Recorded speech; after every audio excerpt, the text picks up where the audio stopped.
Hello, good morning दोस्तों। जय हिंद, नमस्कार। आप लोगों का हार्दिक स्वागत एवं अभिनंदन वंदन है आपके अपने YouTube channel double A academy में।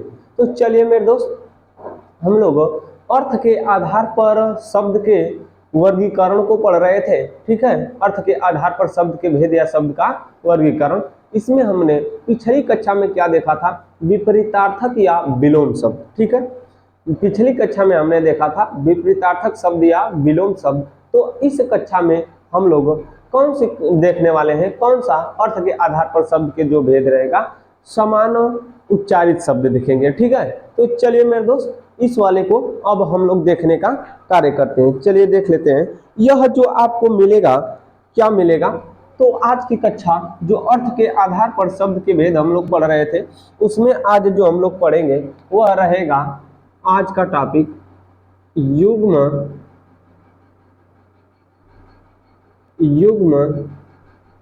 या समानोच्चारित शब्द। समानोच्चारित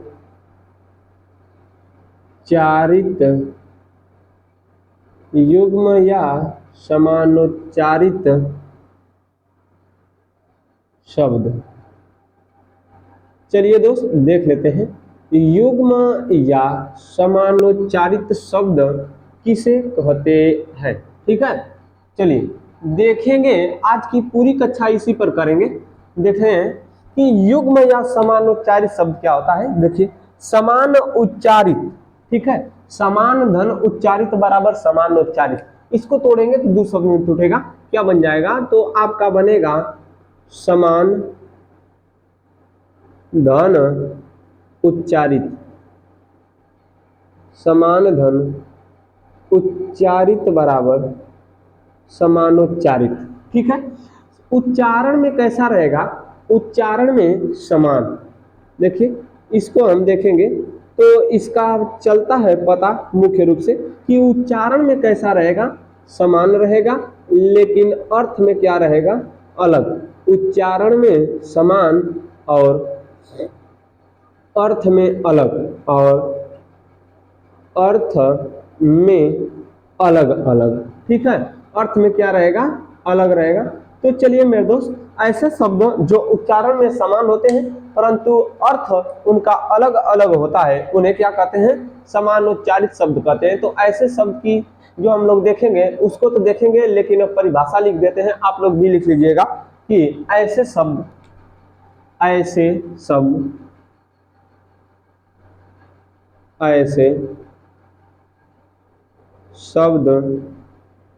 जो उच्चारण, ऐसे शब्द जो उच्चारण में समान प्रतीत होते हैं,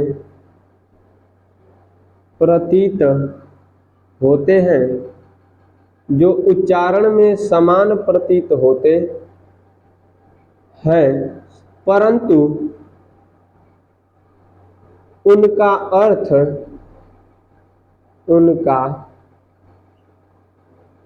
अर्थ अलग अलग होता है, अलग अलग होता है, अलग अलग होता है, उसे युग्म या समानोच्चारित शब्द कहते हैं। युग्म या समानोच्चारित शब्द कहते हैं ऐसे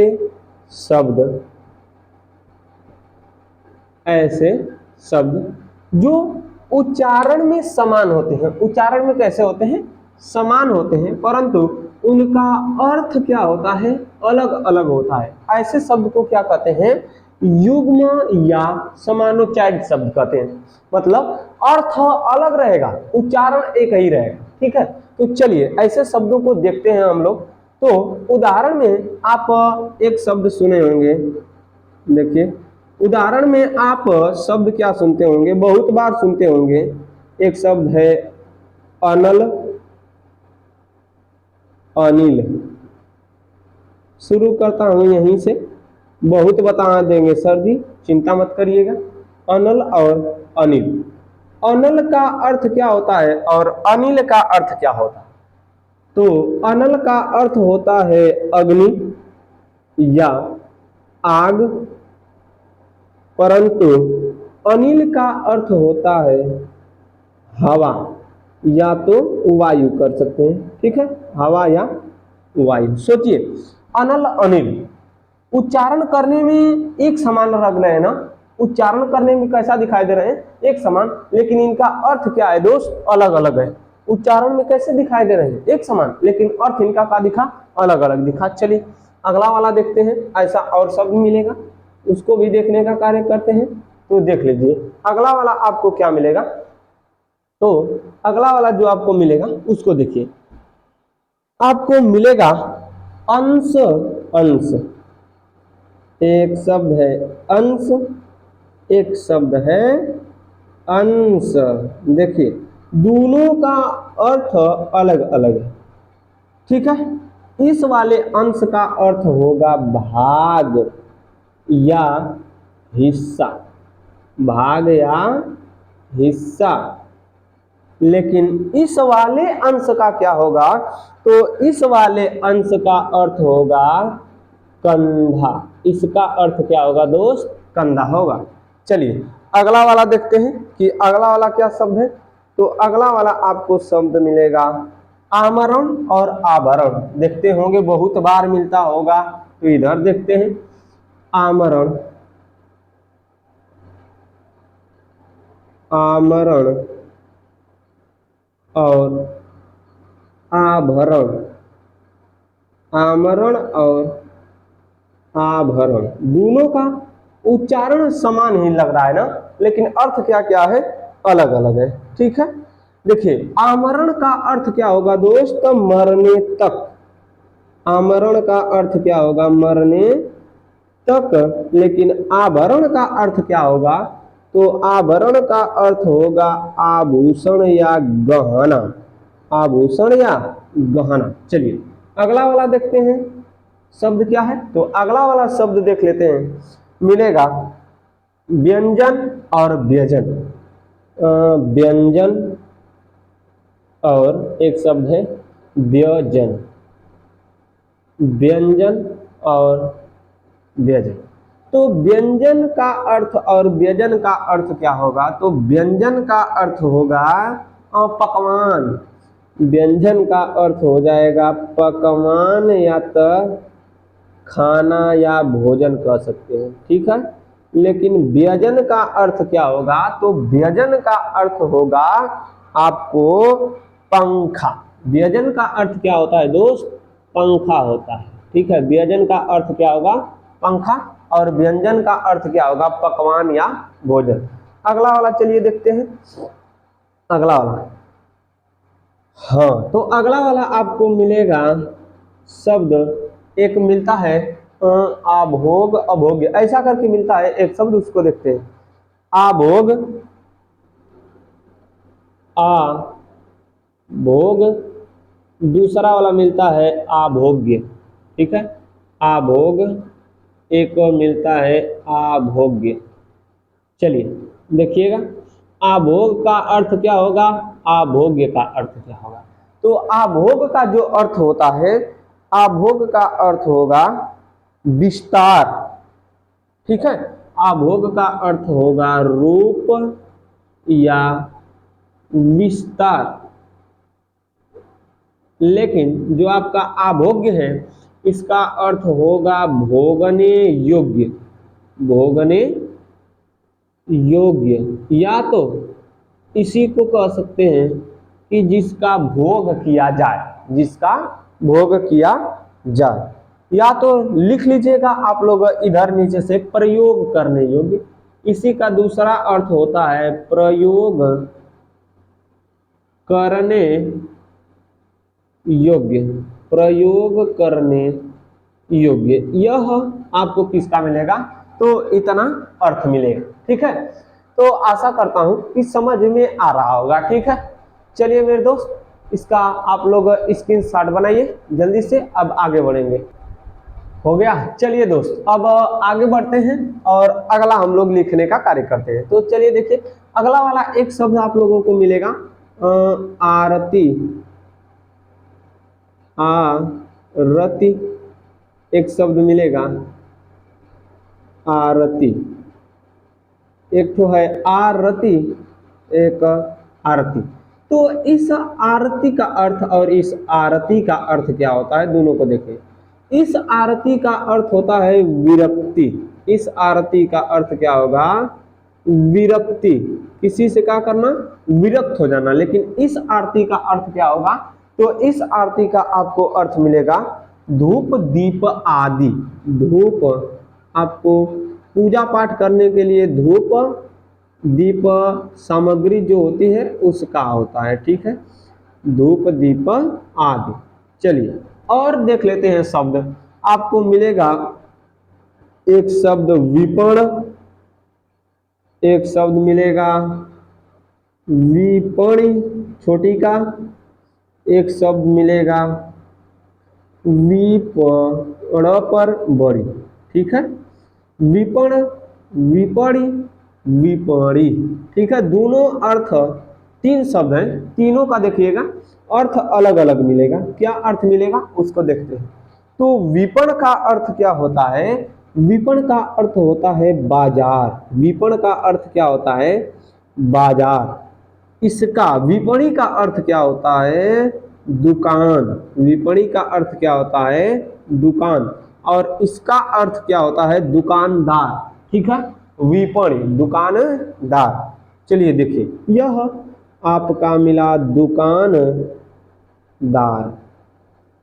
आगे चलिए देख लेते हैं दोस्त, अगला वाला आपको क्या मिलने वाला है। तो अगला वाला देखेंगे, आदि। ये ऐसे लिखा जाता है, एक में छोटी एक में बड़ी। ठीक है, एक है आदि और एक है आदि, दोनों है। देखिए, एक है आदि एक है आदि, दोनों में एक में बड़ा एक में छोटा। देख लेते हैं, आइए। आदि का अर्थ होगा प्रारंभ। बड़ी आपकी जो छोटी है, छोटी मात्रा जिसमें, इसका अर्थ होगा प्रारंभ। और इस आदि का अर्थ होगा अभ्यस्त। मतलब कहते ना कि एकदम इस शराब पियले का आदि हो गल। ठीक है, मतलब नशा नशेड़ी गजेड़ी भंगेड़ी ये कुल का होते हैं आदि। अब किसी भी काम को करने लगते हैं, कहते हैं क्या, उसका आदि हो गया है, तो वह आदि है यह वाला। लेकिन है जो ऊपरा है, ये प्रारंभ वाली बात है, उसको कहा गया है आदि। ठीक है, अब मान लीजिए हमारी को, मान लीजिए किसी चीज की नशा हो गई, पढ़ने की पढ़ाने की, चाहे तो कौनों को खुलत यावा, ठीक है, चाहे गाली देने की आदत हो गई, तो उसी आदत को ही कहते हैं आदि, अभ्यस्त। अगला वाला देखिए क्या मिलेगा। तो अगला वाला शब्द आपको मिलेगा, आपको जो मिलेगा बहुत बार पूछा जाता है, 6 7 8 9 10 11 12 कहीं तक लेकर ले चलिए, इसको तैयारी तक भी पूछा जाता है। एक इसी शब्द को बहुत बार पूछा जाता है। देखिए, एक है अली, एक है अली। ठीक है, एक है अली एक है अली। इस अली का अर्थ और इस अली का अर्थ दोनों का क्या होता है, अलग अलग। इस अली का अर्थ होता है भौरा। इसका अर्थ क्या होता है, भौरा। और इसका अर्थ क्या होता है, सखी। इसका अर्थ क्या होता है, सखी। इसको पहचानने का काम क्या करेंगे, तो भौरा कैसा होता है दोस्त, छोटा होता है कि नहीं होता है, भौरा कैसा होता है, छोटा। तो छोटी की मात्रा छोटा, सखी बड़ी भी हो सकती है छोटी भी, लेकिन यहाँ पर सखी को कैसा मानिए, बड़ा। तो यहाँ पर जिस ल में बड़ी वो रहेगी सखी, और जिस ल में छोटा वो रहेगा भौरा या तो भौरी। ठीक है, चलिए अगला वाला देखते हैं। एक शब्द आपको मिलेगा, हाँ आपको मिलेगा शान और शान। चलिए, एक शब्द है शान, एक शब्द मिलेगा शान। हो गया, शान का अर्थ और इन दोनों का अर्थ अलग अलग है। देखिए ध्यान से सुनिए, इस शान का अर्थ इज्जत, इसका अर्थ क्या हो जाएगा, इज्जत। लेकिन इस शान का अर्थ क्या होगा, तो धार धराने का पत्थर, धार धराने का पत्थर, जिस पर किसी हथियार को क्या किया जाता है, शान धराया जाता है। नहीं कहते हैं शान धराता, तो उसी को कहते हैं शान।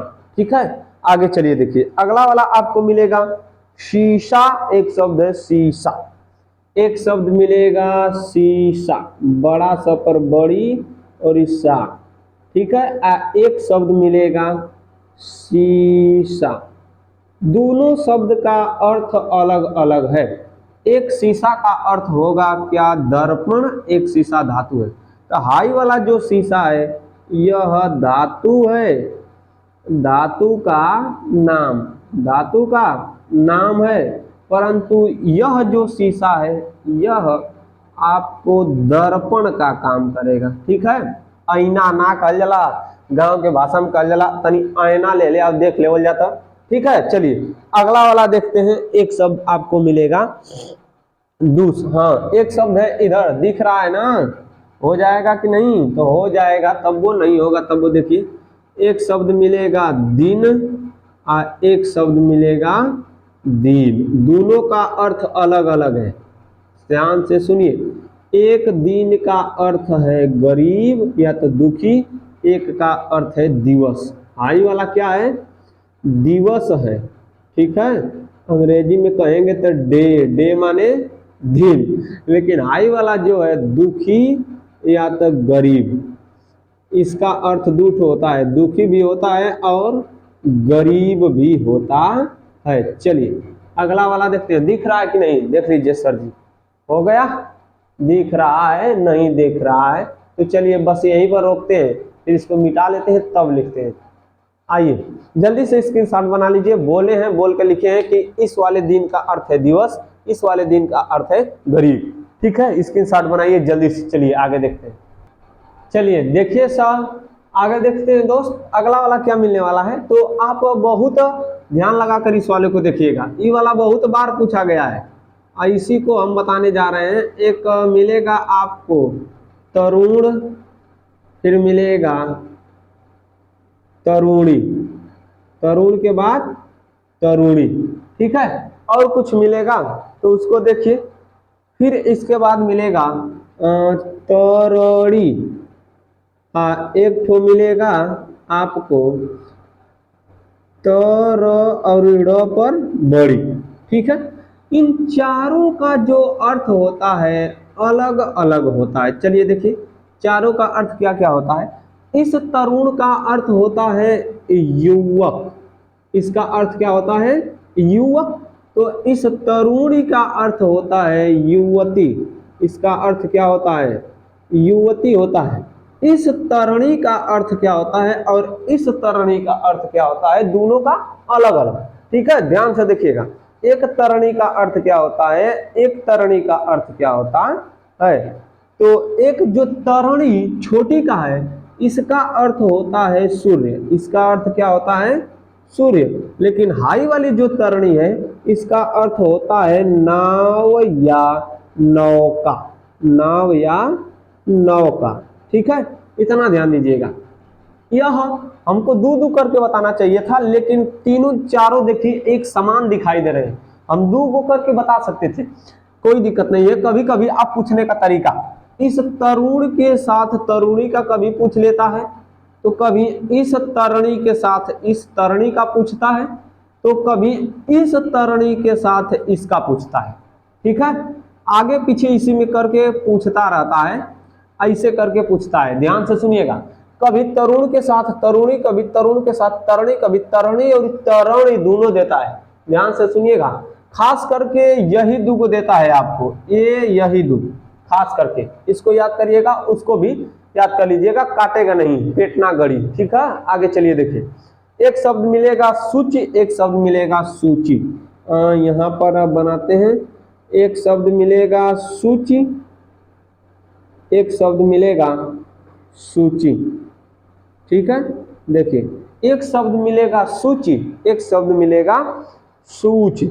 तो चलिए, ये जो हाई सूची है और यह जो सूची है, दोनों का अर्थ अलग अलग है। क्या होता है तो देख लेते हैं। जो आपका सूची का अर्थ होगा और सूची का अर्थ होगा, तो सूची का अर्थ होगा पवित्र। सूची का अर्थ क्या होगा?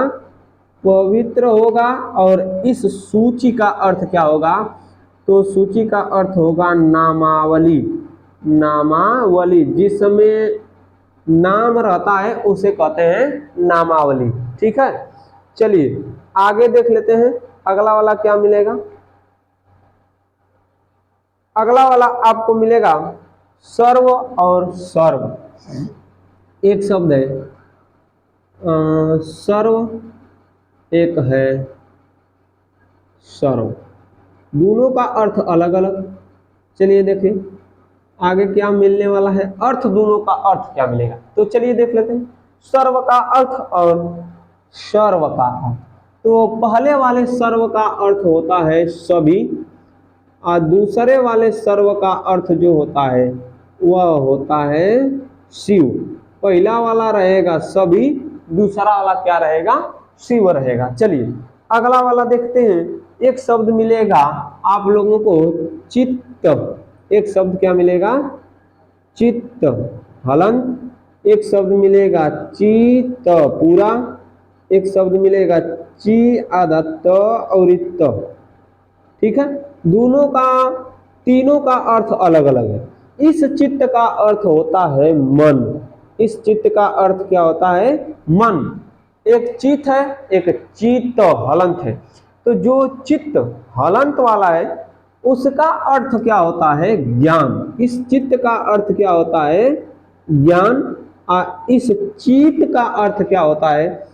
पीठ के बल। पीठ के बल। कुश्ती होती है तो आप लोग नहीं सुनते हैं, पहले के बुढ़वा जो ना बाबा बाबा का पहले बुढ़वा जो ना सीधा सीधा बा वो सब कहे कि कुश्ती भैले भैया, आ कुश्ती में जल्ला फलाने जगह का पहलवान फलाने पहलवान के चित्त क देला, तब पीठ के बल सुता देला, उनका थुथुर कुछ देला, पीठ के बल क देला, तो ओके कहल जाला चित्त। हाई वाला पीठ के बल। हाई जो होता है इसका अर्थ होता है ज्ञान, इसका अर्थ होता है मन। जो आपके मन में है, चित्त में है, जो है बोलिए।